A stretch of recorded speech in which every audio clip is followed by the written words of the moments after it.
Hello दोस्तों, आप सभी का स्वागत है हमारे यूट्यूब चैनल में। आज हम बात करने वाले हैं यहाँ पे एसबीआई लाइफ इंश्योरेंस कंपनी के बारे में। यहाँ पे मैंने डेली बेसिस का चार्ट लगा रखा है और डेली बेसिस पे एक ट्रेंड लाइन है जिसको स्टॉक ब्रेक नहीं कर पा रहा है। मुझे ऐसा लगता है कि इसको ब्रेक करने के बाद स्टॉक में एक अच्छी तेज़ी देखने को मिल सकती है। ठीक है, बात करता हूँ यहाँ पे तो 2 दिन तो मुझे यहाँ पे स्टॉक में अच्छी तेज़ी देखने को मिली। ठीक है, उसके बाद स्टॉक हम वापस से 3 दिन से अभी यहाँ पे गिरावट दिखा रहा है। अब बात करते हैं यहाँ पे कि गिरावट हो क्यों रही है। इसके लिए चलते हैं नेक्स्ट टैब पर, जहाँ पे मैंने मनी कंट्रोल की साइट पर ऑप्शन चेन का डेटा लगा रखा है। किसका? एसबीआई लाइफ इंश्योरेंस कंपनी का। स्टॉक जो बंद हुआ है वो बंद हुआ है, यहाँ पे देख लेते हैं क्या प्राइस है, 1428 रुपए पे। और यहाँ पे जो डेटा आ रहा है वो आ रहा है 1440 और 1420 और उसके बाद 1440 का। ठीक है, तो 1440 का जो डेटा है उसको हम लोग रीड करते हैं। यहाँ पे कॉल साइड पे जो डेटा आ रहा है वो आ रहा है 2,60,000 के आसपास का। और जो ओपन इंटरेस्ट आज के दिन में ऐड हुए हैं वो 40,875 ऐड हुए हैं। ठीक है, उसके अगेंस्ट में पुट साइड का डेटा देख लेते हैं।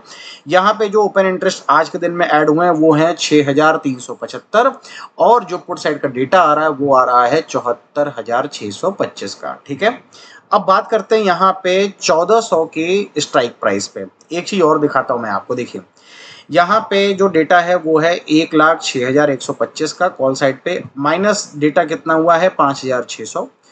अगर वही मैं बात करूं पुट साइड पे तो यहाँ पे 22,500 ओपन इंटरेस्ट घटे हैं और उसके अगेंस्ट में जो डेटा बच रहा है वो 2 लाख बच रहा है। मतलब सपोर्ट का काम तो करेगा अपना 1400 ऑप्शन डेटा के थ्रू, लेकिन तब तक जब तक कि ये डेटा 2 लाख है या इससे ऊपर अगर रहेगा तब तक। अगर यहाँ पे बाई चांस मान लीजिए कि यहाँ पे 1,06,000 जो डेटा आ रहा है ये बढ़ गया, ये करीब हो गया, मान लीजिए 1,50,000 हो गया या 2 लाख हो गया। ठीक है, और यहाँ ओपन इंटरेस्ट जो माइनस में वो प्लस में आने लगे और यहाँ पुट साइड में डेटा माइनस में ही आ रहा है और ये 2 लाख से 1.5 लाख या 1 लाख होने लगा, तो स्टॉक का प्राइस जो है वो 1400 से भी और नीचे जा सकता है। ठीक है, अब हम समझते हैं चार्ट पे कहाँ सपोर्ट मिलेगा और कहाँ टारगेट हो सकता है। ठीक है, आते हैं हम यहाँ पे चार्ट पे। देखिए पहला जो सपोर्ट मिलेगा वो मिलेगा यहाँ पे करीब करीब 1418 रुपए के आसपास।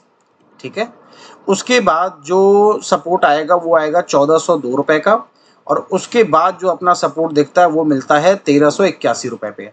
तो दोस्तों यहाँ पे ये सपोर्ट मिलेंगे डेली बेसिस पे चार्ट के अकॉर्डिंग, लेकिन हमारा ऑप्शन चेन का डेटा कह रहा है कि भाई 1400 रुपए पे आसपास सपोर्ट है। लेकिन अगर डेटा चेंज हुआ यहाँ पे, ठीक है, यहाँ डेटा चेंज हुआ पुट साइड पे, ये जो डेटा है इसकी मैं बात कर रहा हूँ, ओपन इंटरेस्ट का जो डेटा है, अगर ये चेंज होगा तो ये सपोर्ट भी चला जाएगा और स्टॉक का प्राइस जो है वो और नीचे की तरफ आता हुआ हमें नजर आएगा।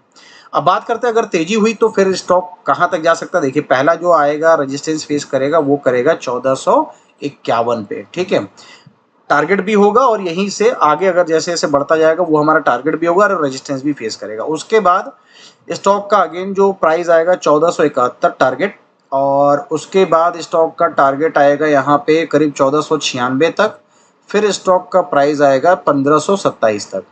तो दोस्तों इन लेवल्स को यहाँ पे ध्यान में रखना है। यहाँ पे बाई सेल की रिकमेंडेशन नहीं है। बाई सेल अगर करना चाहते हैं तो अपने फाइनेंशियल एडवाइजर से पूछ के बाई सेल कर सकते हैं। हमें ऑप्शन चेन का भी डेटा देखते रहना है और साथ ही साथ ये जो मैंने आपको यहाँ पे हाईलाइट किया हुआ है रेजिस्टेंस या टारगेट, इसको भी हमें ध्यान में रखना है। तो स्टॉक पे एनालिसिस मेरी कैसी थी कमेंट सेक्शन में जरूर बताइएगा। अगर आपको ये वीडियो अच्छी लगी हो तो लाइक शेयर सब्सक्राइब कर दीजिएगा। आप सभी का वीडियो देखने के लिए बहुत बहुत धन्यवाद।